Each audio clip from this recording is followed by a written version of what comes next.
Nous sommes en direct de Washington DC aujourd'hui. J'ai le plaisir d'avoir José Grace sur ma chaîne. Qui est José Grace? José Grace Béni est une artiste chanteuse du gospel. Je suis aussi évangéliste et coach sur le plan vocal à l'état civil Moukbe Mazalou. Depuis quand avez-vous commencé votre carrière? J'ai commencé en 2003. Par quelle chanson vous avez commencé? J'ai commencé par un morceau qui est titré Pardon. Ne rendons pas le mal par le mal. Qu'est-ce qui vous a motivé à être chanteuse de la chanson togolaise? À l'âge de 8 ans que j'avais commencé, quand je vois les artistes à la télé, je voulais être comme eux. Et donc, tout de suite, j'étais dans la chorale, dans les groupes chocs d'animation. Et puis, à l'école, je jouais au théâtre. C'est ce qui vous a motivé à devenir chanteuse de la chanson togolaise? Je suivais les Aziz et Bangoul, je les ai suivis. Et je faisais leur chœur à un niveau donné. Et en 2003, j'ai commencé par rentrer en studio pour faire mes propres compositions. Quel genre de musique vous produisez? Je fais de la tradition moderne avec mes messages du gospel. Le gospel, ça veut dire parole de Dieu. Et les jouer sur le rythme traditionnel de chez moi ou d'ailleurs. Vous voulez dire que vous chantez le gospel en utilisant la tradition moderne? Bien sûr, c'est ce que je fais. Et c'est quel genre de tradition vous utilisez? Je suis plus dans le Nanzo. Nanzo. Que moi j'ai coupé tout court, Nanzo.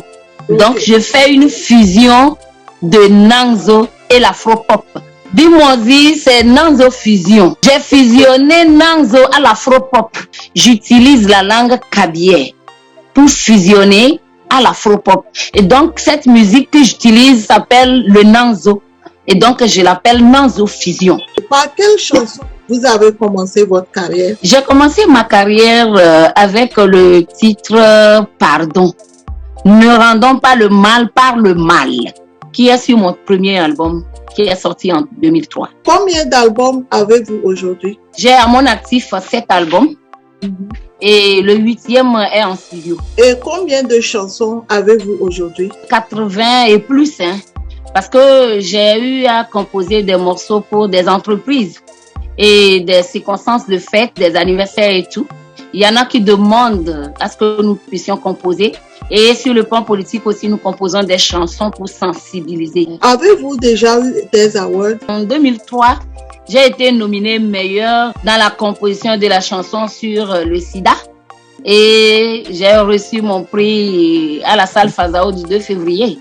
En 2003. J'ai été nominée meilleure artiste gospel dans Kara Music Awards. J'ai été nominée Reine du Palais, nominée à SKA. Les âmes qui sont sauvées sont mes awards. Parlez-moi de votre expérience en tant que chanteuse de la chanson togolaise. En 2009, j'étais à Trècheville à Abidjan. J'ai joué à la salle de la Bourse du Travail avec de grandes stars ivoiriens et maliens. La tenue que je portais, mes accoutrements m'ont apporté de grandes choses. J'ai porté les pailles traditionnelles et avec la flèche que je tenais, ça a vraiment donné de grandes choses.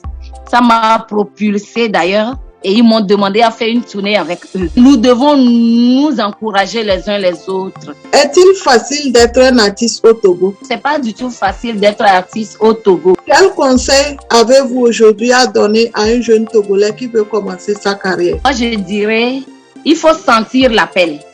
Il faut sentir la voix de Dieu. Il faut avoir le talent. Savoir qu'on a le talent avant de se lancer dans cette carrière. Avez-vous un mot de fin? Je voudrais vous remercier, vous, Madame Nathalie Tchonda, depuis Washington, qui nous fait l'interview. Je voudrais aussi remercier les fans. Je remercie également le bureau de la SKA pour l'award. José Grace, merci d'être venu sur ma chaîne. Je rappelle qu'on est en direct de Washington DC aux États-Unis et très prochainement on se reverra pour un prochain numéro. Merci beaucoup. Au revoir.